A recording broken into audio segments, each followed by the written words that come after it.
Hai guys. Ya, kita bersyukur banget kalau kita sudah melalui minggu keempat gitu ya, persekutuan raya.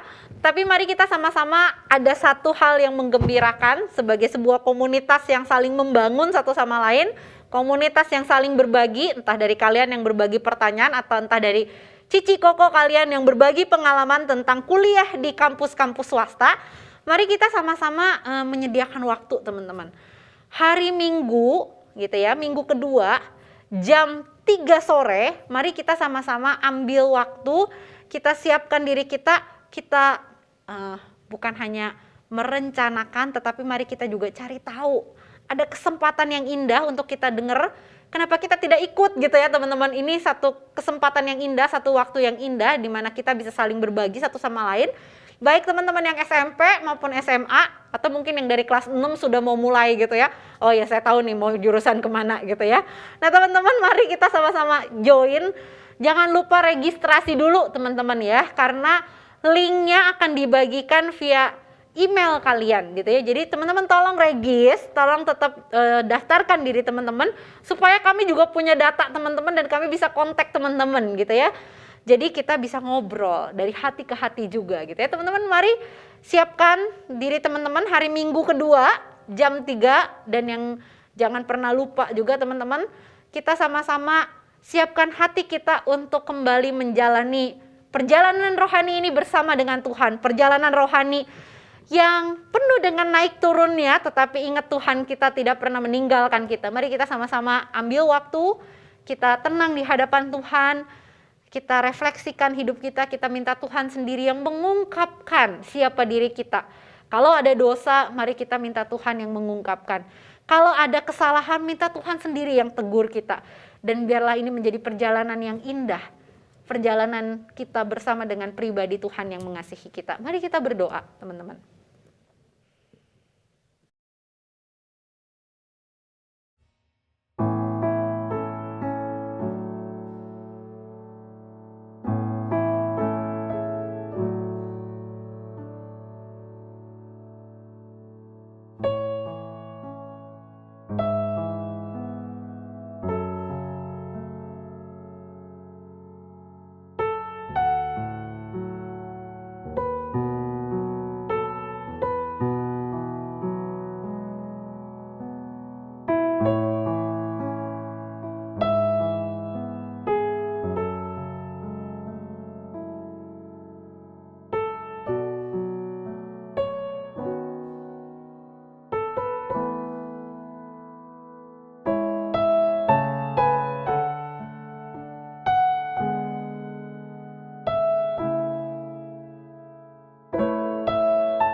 Teman-teman, kematian Tuhan Yesus di atas kayu salib itu selalu menjadi hal yang buat aku terkagum-kagum, terheran-heran, dan gak habis pikir sih sebenarnya. Kenapa ya Tuhan mau menyucikan dosa kita, menghapus semua kesalahan kita dengan darahnya? Apa sih yang Tuhan pikirin ketika pertama kali dia memutuskan untuk, dia mau turun ke dalam dunia, dia mau bantu kita keluar dari masalah kita. Dan gak berhenti dari situ, dia mau naik ke atas sebuah kayu salib. Pertanyaan yang jawabannya sebenarnya sesimpel, ya karena dia sayang sama kita. Tapi untuk memahaminya mungkin sampai satu kehidupan pun akan susah banget kali ya. Tapi mari teman-teman hari ini kita mau memahami lebih dalam lagi arti salib itu.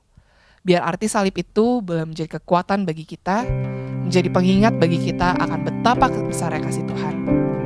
Mari kita menyanyikan The Wonderful Cross.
Teman-teman, mari kita berdoa.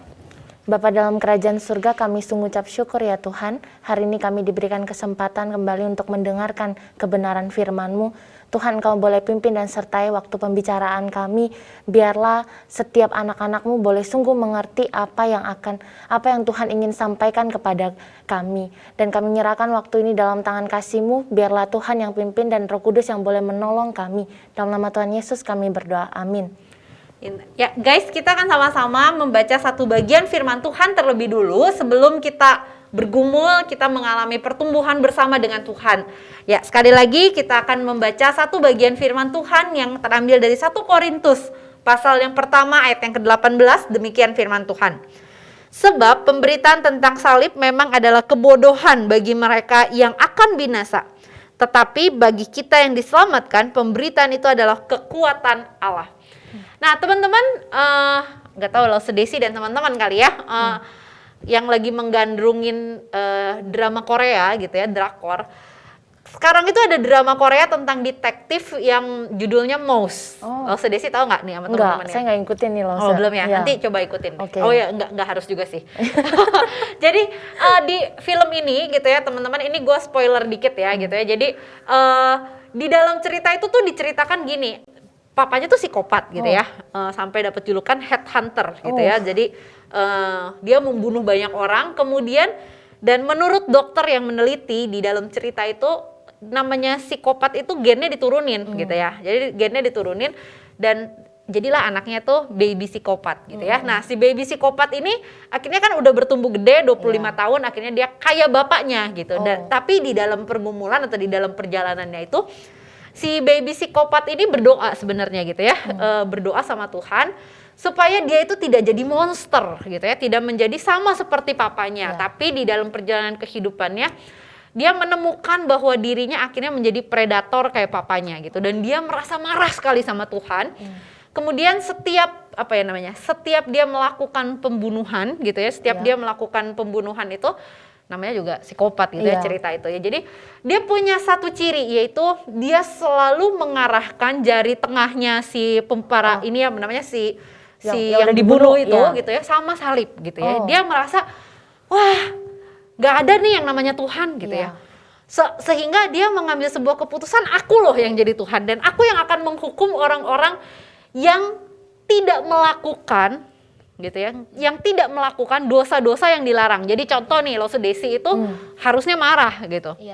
Dan di dalam 7 dosa kan salah satu yang ada adalah kemarahan gitu ya. Nah Lo Desi itu nggak marah gitu, meskipun udah disakiti, dihina segala macam, pokoknya segala macam. Tapi Lo Desi itu masih bisa bilang, aku mengasihi engkau dengan kasih yang tulus. Nah orang ini akan marah gitu, dan orang ini akan bunuh Lo Desi misalnya gitu ya. Terus misalnya dia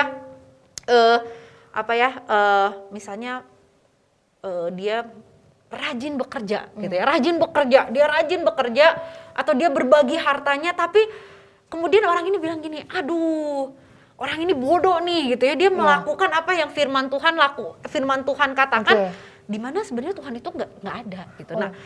Nah ini kan jadi dia merasa dirinya Tuhan karena dia merasa doanya tidak terjawab begitu, dan dia selalu marah, dan marahnya itu ke salib gitu, karena dia merasa tidak ada Tuhan, jadi dia marahnya ke salib gitu ya. Kalau kayak gitu dia orang yang melihat salib itu suatu kebodohan ya Lause ya? Ya betul. Nah orang ini merasa gini, ketika doanya tidak dijawab maka Tuhan itu tidak ada gitu ya. Orang ini merasa bahwa ketika doanya tidak dijawab maka salib itu sudah tidak berkuasa lagi. Dia jadinya kayak orang yang dalam Korintus ya Lause, kayak orang Yahudi yang maksudnya mencari bukti tanda bahwa Tuhan itu memang ada kayak gitu jadinya. Ya jadi ini kan surat dari Paulus nih ya. Surat Paulus itu ditulis kepada orang-orang Korintus yang adalah orang-orang pintar sebenarnya loh Desi.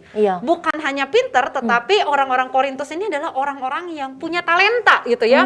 Mungkin kalau kita les kanan kiri, nah zaman dulu kan nggak ada les ya, tapi dia punya full talenta gitu loh Desi. Kayak Desi kan bisa menerjemahkan 5 bahasa gitu kan ya. Bahasa pusing saya langsung pusing ya langsung.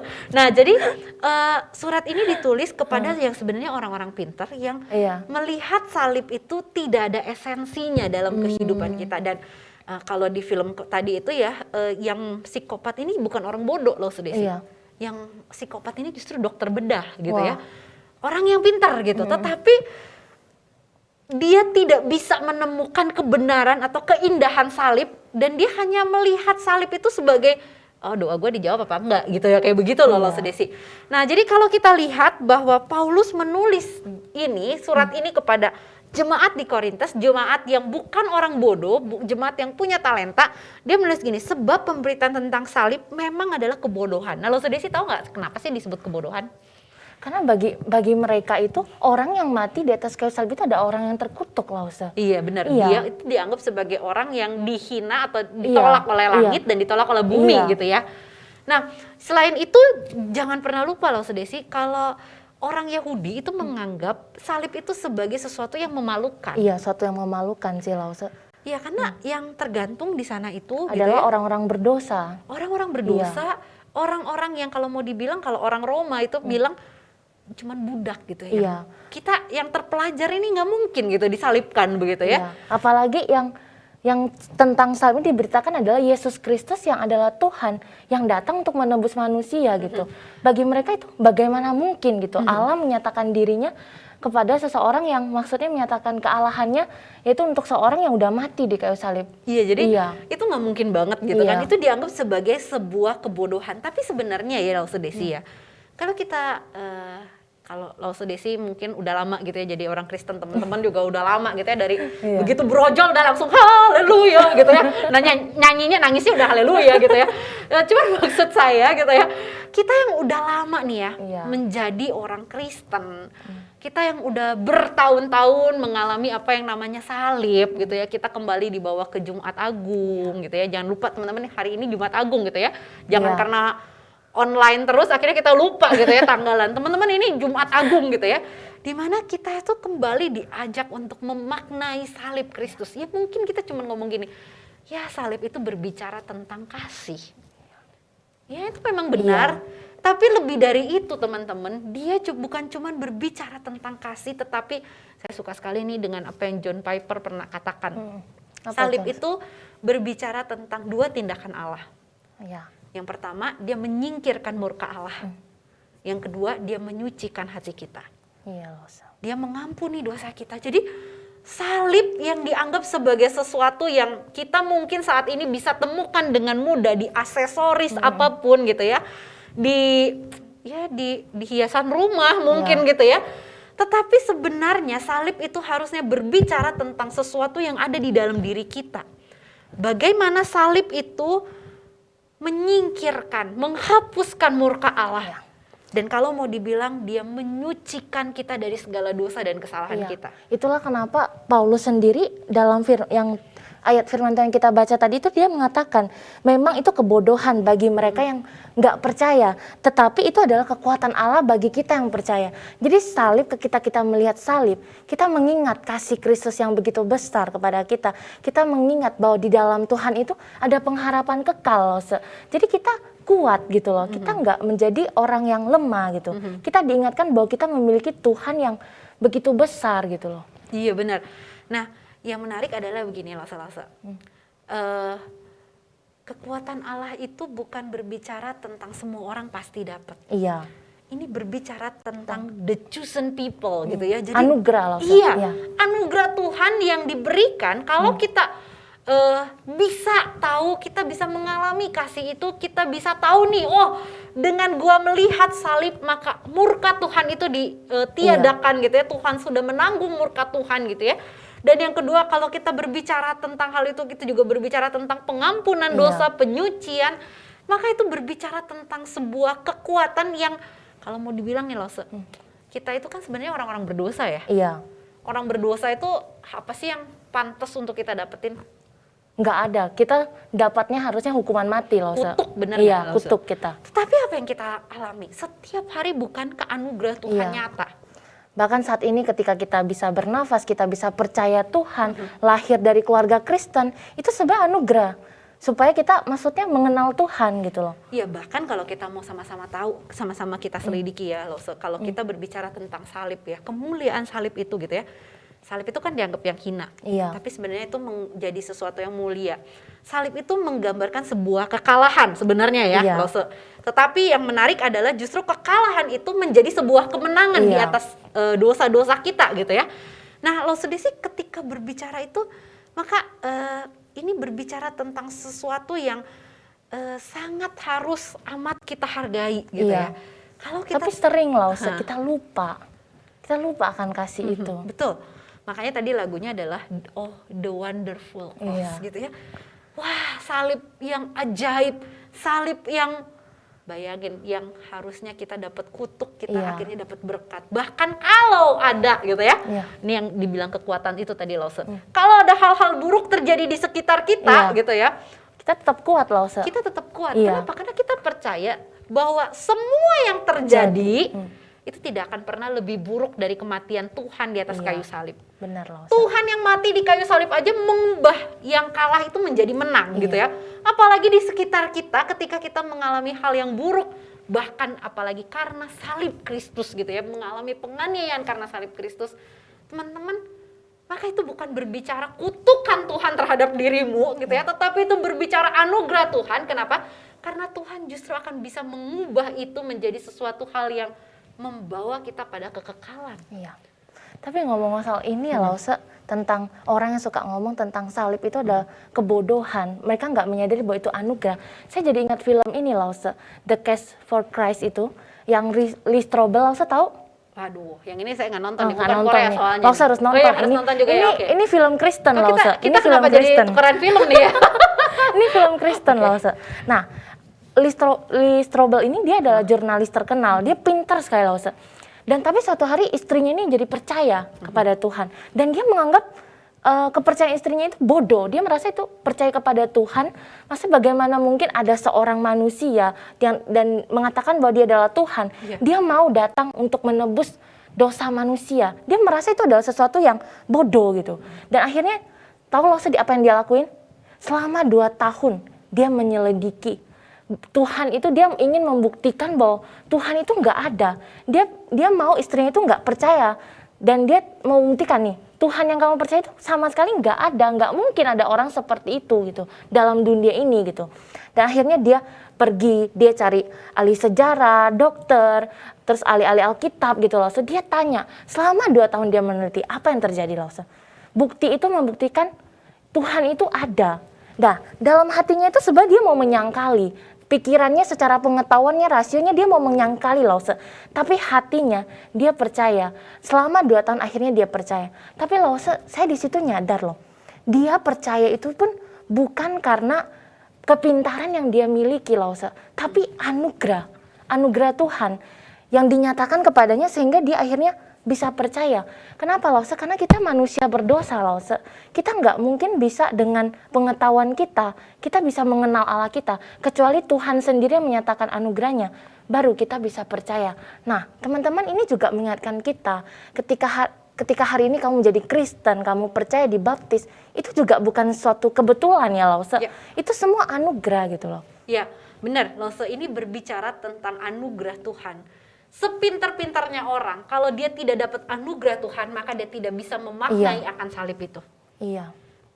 Kalau kita adalah orang yang benar-benar pintar gitu ya, dan kita bisa tahu bahwa anugerah Tuhan itu nyata dalam hidup kita melalui karya salib, maka bersyukur teman-teman. Iya, kita harus bersyukur sih. Kalau Lause. teman-teman cuma bilang gini, ya aku kan Kristen karena papi mami aku Kristen gitu ya. Iya. Ya aku dibaptis karena papi mami aku juga Iya. dibaptis gitu. Teman-teman bersyukur juga. Kenapa? Kalau papi mami engkau tidak mengajarkan akan karya salib, tidak membawa engkau ke sekolah minggu, tidak apa ya kalau mau dibilang ya quote and quote agak memaksa kita pergi ke gereja gitu ya. Wah teman-teman, mungkin teman-teman tidak akan dapat kesempatan untuk mengenal karya salib itu. Teman-teman bayangin, ini anugerah Tuhan yang sudah Tuhan sediakan. Tapi kalau teman-teman nih ya, misalnya saat ini, iya saya udah tahu itu yang namanya salib itu kan berbicara tentang kasih Pengorbanan, Kristus gitu ya. iya. Ya saya sudah tahulah semuanya. Terus teman-teman bilang gini, ya udahlah, Lause, oke, ya I deal with you gitu ya. Tapi di dalam kehidupan kita tidak ada perubahan. Teman-teman, mari kita berdoa sama Tuhan. Jangan pernah anggap salib itu cuman gantungan kunci atau gantungan di rumah. Jangan pernah anggap salib itu sebagai sesuatu yang teman-teman lihat dan tidak ada maknanya, berbicara hanya simbol saja yang tidak berbicara secara pribadi ke dalam hati teman-teman. Teman-teman, kalau teman-teman mengalami itu, mari teman-teman ambil waktu saat ini. Ambil waktu, kemudian teman-teman doa. Minta Tuhan tolong nyatakanlah kemuliaan itu di dalam kehidupanku. Tuhan nyatakanlah kemenanganmu melalui kematianmu di dalam kayu salib. Di dalam kayu salib itu sendiri, di atas kayu salib. Teman-teman berdoa. Kenapa? Karena tidak ada pengorbanan yang lebih besar daripada pengorbanan yang Tuhan berikan. Satu-satunya Tuhan yang mau datang. Bukan untuk dilayani tetapi untuk melayani. Bukan hanya untuk disanjung-sanjung, tetapi justru untuk mati di kayu salib. Makanya Lausnya di Galatia 6 ayat 14 itu dikatakan, tetapi aku sekali-kali tidak mau bermegah selain dalam salib Tuhan kita Yesus Kristus. Sebab olehnya dunia telah disalibkan bagiku dan aku bagi dunia. Jadi karena pengorbanan kasih Yesus, karena kematian Yesus di kayu salib dan kebangkitannya juga, kita dapat bermegah di dalam salib Kristus. Jadi salib itu bukan suatu kebodohan gitu. Ya ini maksudnya bermegah itu bangga ya, loh. Saya bermegah itu bangga. Bangga karena kita memiliki hidup yang kekal, kita bisa percaya kepada pemberitaan salib itu. Iya, dan bangga bahwa kita percaya gitu ya. Even doa kita tidak terjawab, Lose. Even doa kita tidak terjawab. Bahkan hidup kita seakan-akan kelihatannya kayak gagal gitu. Iya, kita dianggap mungkin sebagai sebuah kegagalan gitu ya, karena kita percaya Tuhan yang mati di kayu salib gitu ya. Tapi satu hal teman-teman, semua itu tidaklah sebuah kegagalan. Kenapa? Karena Tuhan kita bukan hanya mati hari Jumat, di hari Jumat Agung. Tapi mari kita melihat bahwa 3 hari kemudian, itu tepat hari Minggu, Tuhan kita adalah Tuhan yang hidup. Tuhan kita bukan Tuhan yang tidak bisa dengar, maksud Desi.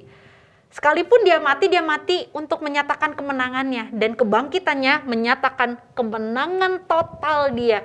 Bahwa dia menyertai hidupmu dan hidupku. So guys, ketika kita melihat ini, kita menyadari karya salib yang begitu ajaib. Mari kita bermegah di dalam salib Kristus itu. Mari kita bermegah bukan karena kita orang yang pintar, tetapi karena kita boleh kenal Tuhan. Mari kita bermegah bukan karena uang yang kita punya, meskipun itu adalah berkat Tuhan bagi engkau dan saya gitu ya. Kita bisa beli apapun mungkin ya kalau teman-teman. Atau kita punya kesempatan menikmati hidup yang nyaman, tapi jangan lupa itu bukan alasan untuk bermegah. Kenapa? Karena itu akan berlalu masanya. Tapi mari kita bermegah karena kita punya Tuhan yang sayang sama engkau dan saya, Tuhan yang mau berkorban, Tuhan yang mau mati, dan Tuhan yang hidup, Tuhan yang mau menyertai engkau dan saya. So mari kita ambil waktu di hadapan Tuhan. Kita kembali refleksikan, selama apa kita menjadi orang Kristen, seberapa besar pengaruh salib itu dalam hidup kita, seberapa bangga kita menjadi anak Tuhan. Jangan cuma nyanyi, aku bangga menjadi anakmu, sungguh ku bangga Bapak, punya Allah seperti engkau. Tapi biarlah itu menjadi satu kehidupan, satu kemenangan di dalam diri kita. Aku bangga bisa percaya Tuhan yang mati di kayu salib. Aku bangga akan hal itu. So mari kita sama-sama refleksikan ini. Kita ambil waktu tenang. Kita berdiam di hadapan Tuhan. Yuk kita berdoa sama-sama.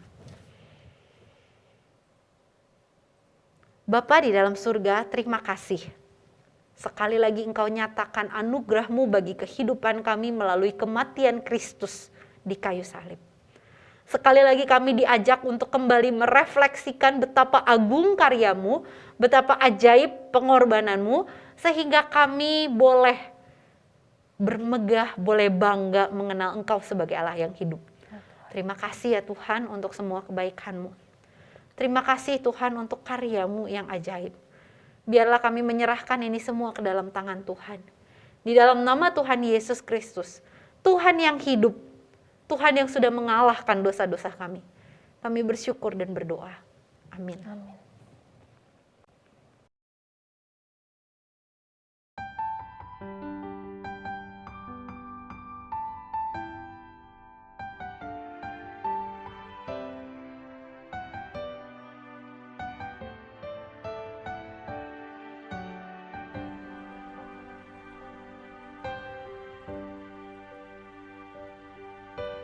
Hidupku Kau genggam dalam tangan-Mu.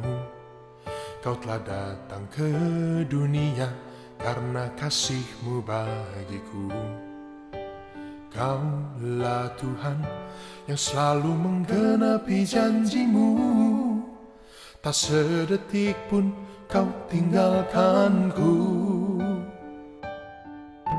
Hidupku kau genggam dalam tanganmu. Kau telah datang ke dunia karena kasih-Mu bagiku. Kaulah Tuhan yang selalu menggenapi janji-Mu. Tak sedetik pun kau tinggalkanku.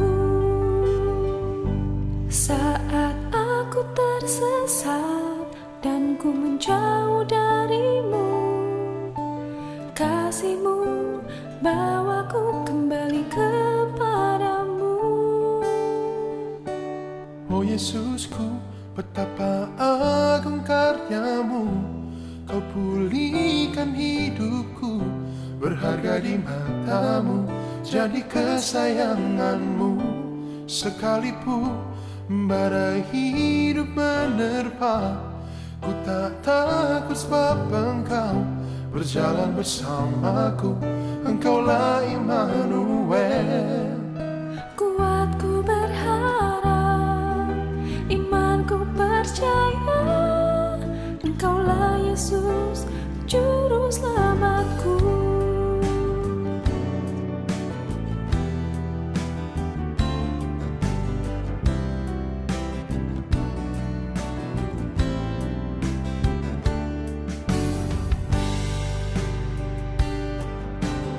Hidupku kau genggam dalam tangan-Mu. Kau telah datang ke dunia karena kasih-Mu bagiku. Kaulah Tuhan yang selalu menggenapi janji-Mu. Tak sedetik pun kau tinggalkanku. Saat